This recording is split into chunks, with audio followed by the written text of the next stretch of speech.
Welcome to Aging on the Suncoast. I'm your host, Jason Martino. The Legal Services Corporation reports that civil legal needs are not being met due to eligible residents being turned away from the private sector because of a lack of resources. Individual states consistently report the same and posit that 80+% of eligible residents are not having their civil legal needs met. Utilizing funding from the Older Americans Act, the Area Agency on Aging of Pasco and Pinellas counties contracts with 2 legal organizations in order to provide a range of civil legal services to seniors in need and within both counties. To assist our audience understand what the Older Floridian Legal Assistance Program is, we have invited Shannon Fernandez, Program Manager with the Area Agency on Aging, Dick Motley, Managing Attorney with Bay Area Legal Services, and John Herbst, the Director of Elder Law with Gulf Coast Legal Services. Today, our guests will help shed light on a variety of legal issues and where to turn for assistance. Shannon, welcome back to the show. Thank you. Dick, welcome back to the show. Thank you, John, Jason. welcome back to the show. Thank you. This is not your first rodeo. We've been on this show before talking about neat things, haven't we? Oh, yes. Excuse me. And what we thought we'd do this month is recover legal assistance for seniors in Pinellas and Pasco County. And I think the best way to start that is talk about the Older Floridian Legal Assistance Program. And Shannon, could you give our audience a pretty good understanding of what that program is and why it's necessary? Sure. The Older Americans Act is critical for the independence of older adults. And we really use Older Americans Act funding for different programs like homemaking, counseling, transportation, and legal services. And in 2012, there was an attempt to reauthorize the Older Americans Act. And that was simply because the Older Americans Act itself was expired. So they looked into the act and they realized that there was a gap between the area agencies on aging and legal services. And there was actually talk about breaking the connection between the area agencies and the legal providers in the community. And in an effort to bridge the gap, the Department of Elder Affairs, they started this initiative called the OFLAP, or the Older Floridians Legal Assistance Program. And it actually works with a variety of key stakeholders in the community, the legal services providers, the Department of Elder Affairs, the court systems, the law schools, the Florida Bar, and it's a great way to bring together meaningful information for capturing legal needs of seniors in the community. Sounds like a pretty cool bridge. So as an employee of the Area Agency on Aging, Pasco and Pinellas County, how does that company administer the Older Floridian Legal Assistance Program? Well, we do have 2 grants from the Older Americans Act, and one of them is a 3B funder that actually provides legal services to those who are 60 and older. Mm-hmm. And we do also have a 3EG grant, which is specifically for grandparents or other relatives raising grandchildren. But I know we'll talk a little bit more about that later on. Right. So legal needs are wide and they vary greatly. I think we understand from previous shows too that we're really talking about civil legal needs here today. What kind of areas does OFLAP concentrate on when it wants to serve the community? Well, that's a great question. There are targeting categories that we tend to look at, and we look at those specifically because we want to meet those who are the greatest economic and the greatest social need. And we also look at priority issue areas. And priority issue areas were comprised from the Department of Elder Affairs and working with the AAAs along with the legal providers. And there are specific type of life problems that are most critical to target groups in meeting basic needs. So some of these broad priority issue areas are housing, they could be income related, they can be abuse and neglect related, health care, things like that. And they just help us triage to see what legal needs are in the community and how we can better serve those seniors. Mm-hmm. Thanks, Jen. Let's talk with John a little bit. You've been a longtime partner with the Area Agency on Aging, meeting legal needs in Pinellas County, and Dick, obviously, you've been helping people meet their legal needs in Pasco County as well. And maybe some of our audience doesn't fully understand what the 3B program is that you offer through your agency, Gulf Coast Legal Services. Can you give us a good understanding of what that program is? Sounds like the eligibility of the program is you have to be 60. You have to be over 60. Right. You have to basically have a social need. We concentrate on greatest economic needs, greatest social needs. We look at a variety of cases. We look at income guidelines. You know, your income's good, is the housing good, holistic, along those lines. Yeah, and you cover all the county, right? Yes. Tell us about the offices that you have. We have 2 offices. We have an office in St. Pete, and we have an office in Clearwater. Okay. And we also do outreaches at various community areas throughout the county at this point. Yeah, nice. And Dick, you have a very similar program that John has. Any It's the same eligibility issues. You're over 60 and a senior with a legal problem. We tried to structure the intake process so that folks can easily access the program. We have offices in Newport Richey and in Dade City, which are pretty much located with the population centers in the county. And then we do most of the initial intake by telephone to make an easy entry access. And I think you'll be posting those numbers later for people to be able to write down and call if they have such a problem. Yeah, you're exactly right. We're going to run some graphics that'll have Gulf Coast Legal Services telephone number and the website on there, so people will know how to connect with those folks.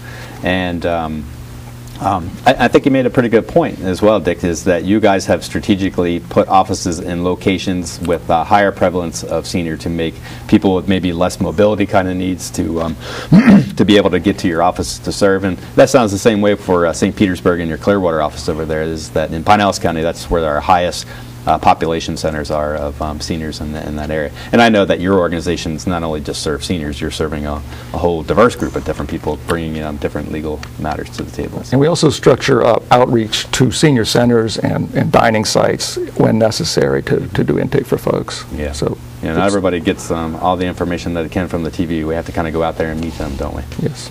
Yeah. So we covered lightly that if somebody had assumed that they had a legal issue, that they can contact your organization and do it. But what are the other mechanisms that that a person can get a referral to one of either Bayer Legal Services or Gulf Coast Legal Services? Well, there's several different ways. They can either call our helpline, which is a local for Pinellas and Pasco, and they will then be triaged to the appropriate legal provider in that case. They can also call the Florida Bar Senior Legal Helpline, and they will also be triaged then to the appropriate local legal provider in that case as well. Or they can just call the legal providers directly at their office, and like Dick had mentioned, they do intake over the phone as the first point of contact. Typically an attorney then talks with them to determine the legal severity of the case, and either legal advice is given right at that moment, or they're seen typically within a week to further investigate what the issue is. Okay. John, if you don't mind, walk us through a scenario. If and use me for an example, excuse me. If I were a senior and I felt that I had a legal issue, I had the capacity to make an independent call to your agency, what should I expect when I make that call? Well, when you first call in there, you'll be talking to the receptionist who will gauge whether you're appropriate for our services, whether you should be calling us or maybe Bayer Legal Services or another provider like Community Law Program. At that point, if it's appropriate for our services, you will then be screened by one of my paralegals and usually set for an appointment. Or sometimes they'll directly connect me to me if it's an easy answer question over the phone. I get straight to it. I can answer it right then. But most times you get set for an appointment, and again, you get set within 2 weeks. If not less, and if it's an emergency, you'll get set the next day, if possible. Oh, okay. Dick, any differences in expectations? It's pretty much the same, I would say. You would call in and you would speak to a screener initially, and they would take information from you about your living situation and the people you live with, and they'll take some information on the legal issue itself, and if it's a case where there's like an opposing party, they have to take information as to the opposing party. Because in a legal situation, provide advice to people, you have to do what's called a conflict check to make sure that you're not providing representation to both sides. So you can expect that to occur. They'll take some information and then they have to do those conflict checks, and it's likely you would be called back at that point to set an appointment for you. Like I say, in Pasco, it'd generally be initially on a telephone, and as Shannon pointed out, usually that first appointment can be had within a week, so it's fairly rapid. Yeah. In emergency situations, you can see people quicker than that if the necessity arises to do so. Yeah. So you gentlemen told me that these services are free. I have to imagine that you have a wait list for the service because everybody can't have all their legal needs met at one time. Is that true? No, there's no wait list. Really? No, as soon as we can get you in, we get you in. There's no wait list. Just yesterday, I had a phone call. Actually, I had 2 phone calls. The situations are deemed somewhat of emergencies. We pulled them in right then there within the hour. Can you come on down? Please come on down. And we serviced them at that point. That's awesome. Yeah. Dick, same thing for you in Pasco County? Yes, correct. I believe, again, probably within a week you can be seen, which is a fairly rapid response, I think, in the situations, most situations. Nice. So, in my experience, sometimes when somebody has a legal need or they assume that their legal name is great, they always think that they're going to be represented in court, and sometimes the highest of all courts because their case is that important to them. I don't think that's necessarily the case all the time. So tell us different types of ways that you can serve people. I know that you have done some representation, but what other ways do you serve people? Well, lots of times you can provide people advice regarding the situation, and that is adequate to at least for them to be able to understand the situation they're confronted with. There are a number of legal issues that's the case. Right. So advice may be all that a person needs regarding the situation. A number of times we get involved in document preparation. We'll talk later about kind of cases we do, but you may be doing a power of attorney or something like that. We'd be preparing documents for individuals. And sometimes the case may involve a situation where the senior is in a situation where they can provide representation of themselves if they're provided some assistance. It's called pro se advice, and you might provide court documents to them to be able to file on their own or direction, maybe even on an ongoing basis as to what to be doing in a court situation. They find themselves in that situation.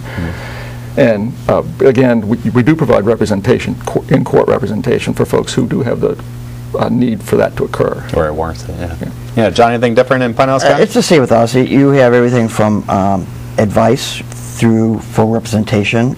We do help prepare documents if they're able to do some of the stuff themselves. We will help them with small claims cases. We will actually represent them in small cases at some point sometimes. We do the documents for all the advanced directives. Again, just as you're saying, depending on the needs of the senior, we can do a variety of different things. And it's not always full representation, but we will do as much as possible to make sure that they're satisfied, including referrals to outside agencies and making sure that they get served by those agencies. You made a great point in there, too. You're not doing it all by yourself. Sometimes you'll get people that maybe walk or call in off the street, and obviously you can't meet that person's needs holistically, so we have such a good relationship. We probably have reciprocal referrals going on all the time, or to other social service agencies there in Pinellas County or Pasco County that could be able to meet that person's needs. And humans are complex. We have different types of needs, don't we? We talked about that we do civil legal type of services. Are there what are the legal services that you cannot provide service for? Well, it's civil. The opposite of that is criminal. We don't do criminal cases. If you're indigent and need a criminal attorney, that's the public defender's office would be appointed to represent you. So there's no real need for that service to be provided. We don't really do traffic cases, and there are cases where you can get private attorneys to represent you without having to do a fee up front. We don't do those kind of cases because there's no need for us to duplicate services. Those would generally be your slip and falls, your auto accidents, those kind of cases.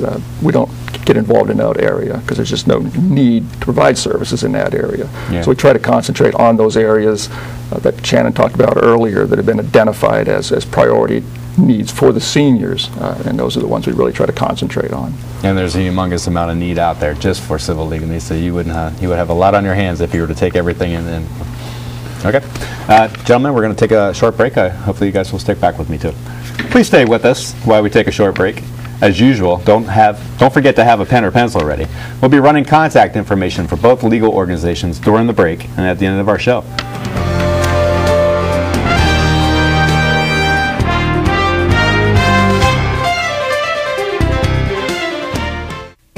Sarah is 64 and loves to garden, but recently her health insurance ran out, leaving her worried about more than just weeds. With pre-existing health conditions, Sarah's chances of finding good coverage were low. So she called the Elder Helpline and spoke with a SHINE volunteer counselor. The Department of Elder Affairs SHINE program provides free, unbiased counseling on health insurance for those on Medicare. More information is available about Shine or how you can volunteer at 1-800-963-5337. Welcome back to Aging on the Suncoast. During the first half of the show, Shannon Fernandez, Dick Motley, and John Herbst helped us understand what the Older Floridian Legal Assistance Program is. Additionally, they gave us an understanding of the agencies invested in this initiative. Let's continue this important discussion and delve into the types of issues that affect our senior community, as well as grandparents and other relative caregivers of children. John, welcome back to the second segment of our show today. Thank you, Jason. Dick, you as well. And Shannon, welcome back to our show today. Thanks. So on the first half of the show, we talked about the Older Floridian Legal Assistance Program. We talked about what it was, why we think it's necessary in our part of the state, and we talked specifically about the Older Americans Act Title IIIB program, and we talked about that program primarily is set up to help people be served for their civil legal needs, and we also covered some different things that you could not cover in there too. So let's go back to that a little bit when it comes to the 3B program. And I'm curious because I know that the landscape of legal issues changes from time to time. Currently, what types of legal issues that are you seeing on a more frequent basis? Dick, you want to start? Well, the majority of issues that we see generally revolve around, for the seniors, revolve around income issues. And more often than not, it's lack of income issues, collection cases, folks who can't really have enough money to pay all the bills that they have collected over the time. And it's appropriate to call us on those kind of cases and to call early, because I think you can give people advice on how to structure their financial situation to avoid legal issues and avoid problems. So that's important. Yeah. And there's also always a number of housing issues. That's always a big issue among the seniors and folks in general. And again, some of that goes back to income issues of not having enough money to pay either the mortgage and ending up in a foreclosure situation, or trouble paying taxes. They see that a lot with seniors because as taxes go up, it becomes more difficult. Or insurance in Pasco has been a big issue too, affording insurance with the high insurance rates. And again, it's good to call early to try to get some help in those areas, because we may be able to refer folks to different programs that would assist in that. And also in Pasco County, we're seeing a lot of housing quality issues for the seniors, that the landlords won't fix the premises that a person's renting. It's important to call attorneys to call us early on those too, because there's certain ways you can notice the landlord to make repairs and do it correctly, but if you do it wrong, you can end up not having any kind of a defense to an eviction action. So those are really common issues that is a theme of the folks who call us. Okay, and I think we're going to go a little bit more in detail a little bit later on the show, but it also sounds like what Dick brought up, the income and the housing, what he's seen to be the most of us, fits into the priority issue areas that I heard you say a little bit earlier. Completely, yes. And you'll see that those issues are so broad that a lot of different cases can fit into those specific issues, like income, like he's saying, where it encompasses debt and it encompasses collections and not being able to have enough income and things like that. Nice. John, what are you seeing in Pinellas County? Similar stuff that Dick's seeing, or anything different in there on the broad level? Same stuff, but holistically, it all comes down to not having enough money. It comes down to not being able to pay your rent. Comes down to, or your mortgage, comes down to having credit card issues, either from medical bills or from a lifestyle that you were living prior to retiring, or passing of a spouse. And all these things at some point will come to a head. So if you get in early, we can actually talk to you about it and figure out how to plan for when that day comes. Okay.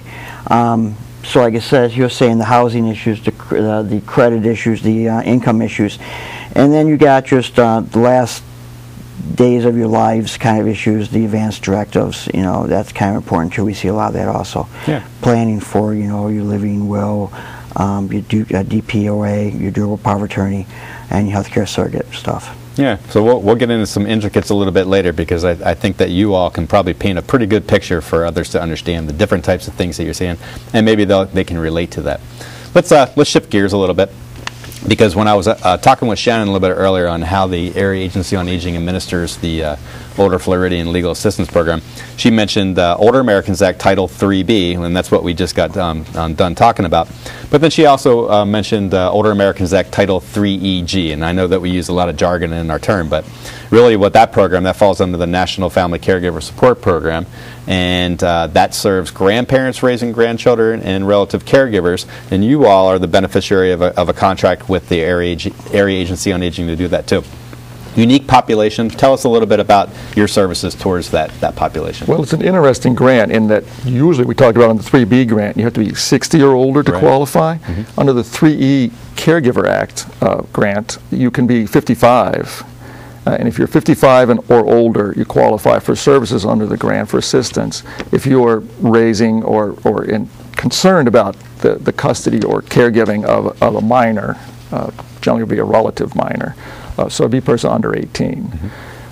And again, if you qualify and get your appointment, we would review the situation and we would work with you on determining what would be the appropriate legal mechanism in the situation to help you out. Maybe a power of attorney, there's different kinds of temporary custody cases, there's adoption, so there's a variety of legal remedies that might be available to assist these types of individuals.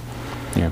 John, it sounds like the eligibility for the Title III EG program, the grandparents raising grandchildren, is not that much different than the 3B program, with the exception of the age difference, the 5-year increment of what it is.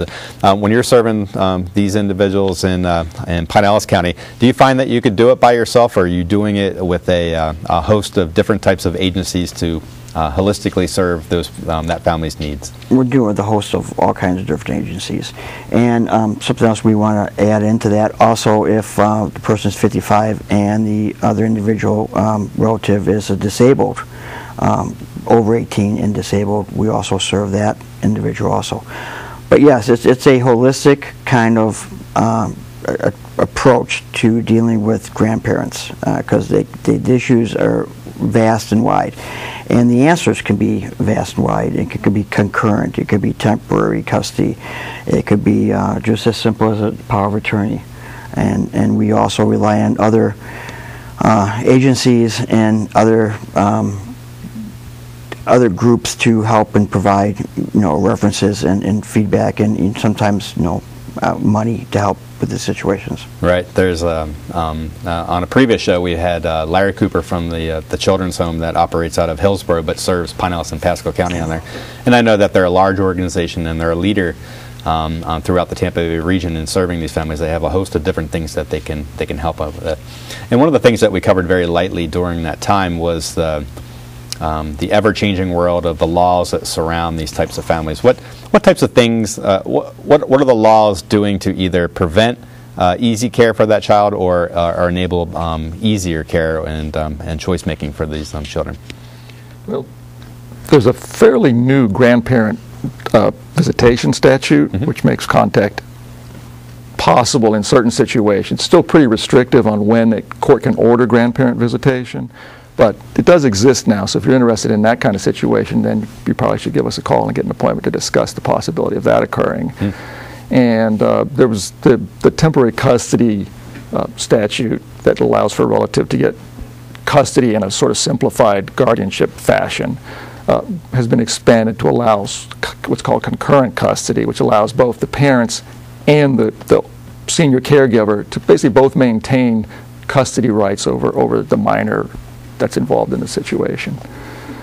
Such a unique population. We're really happy that you all can serve them. Anything you know about the laws that are changing that you want to add to what they say? Like I said, I think the concurrent custody change has been the biggest change and most helpful. Prior to that, it was definitely always temporary custody, and so you would always have the fight between the parents and the grandparents, over who gets to raise, of course, the biological kid of the parent, and you had both groups fighting. Both concurrent custody, you can actually get the parents and the grandparents to come together and actually work on this idea. Wise idea. And with temporary custody, you always had the concept that, okay, the grandparents now have control, but the their daughter or the son can come back and take that kid back, and by a change of circumstance. So it was originally the child was placed on temporary custody on a very combative situation, and so it was always this back and forth. With the concurrent, you can actually make it more of a group kind of, let's all get together for the best interest of the child. Yeah, what an emotional roller coaster for some of these families to go through. Let's go back full circle to what we did before, because I wanted to offer our audience some examples of the types of cases that you take that fall under the different priority issue areas, just because there may be some that are relative to them.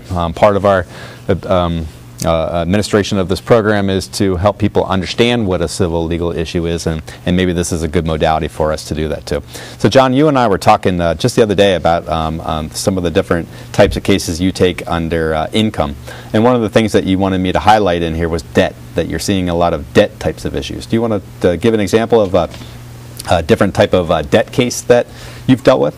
Yeah, a debt case could be everything from, you're behind on your mortgage, and you need to be modified.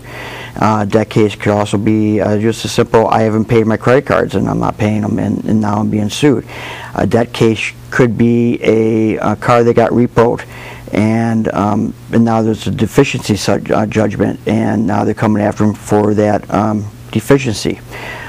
You'd be amazed how many times they've talked seniors into, oh, you can't afford the car, just clean it up and bring it down to us and we'll take it, and don't worry about it. Well, that's not how it happens. No. So we've had seniors wax up the car, take it down to the car lot, and the next thing you know, they got this little statement saying it's a deficiency. Yeah.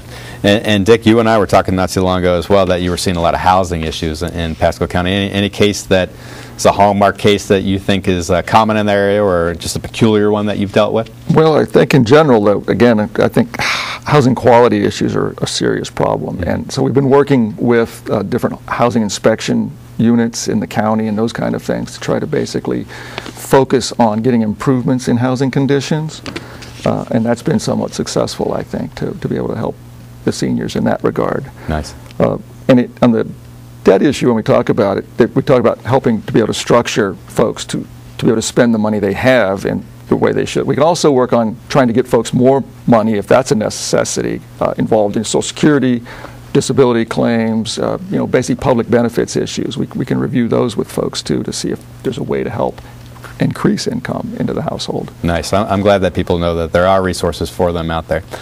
We have a little bit of time left, and I wanted you to talk about your new initiative that you have going on throughout Pinellas County. You want to take a couple seconds? Yes, just like the old flap, the idea was that the people are not being served.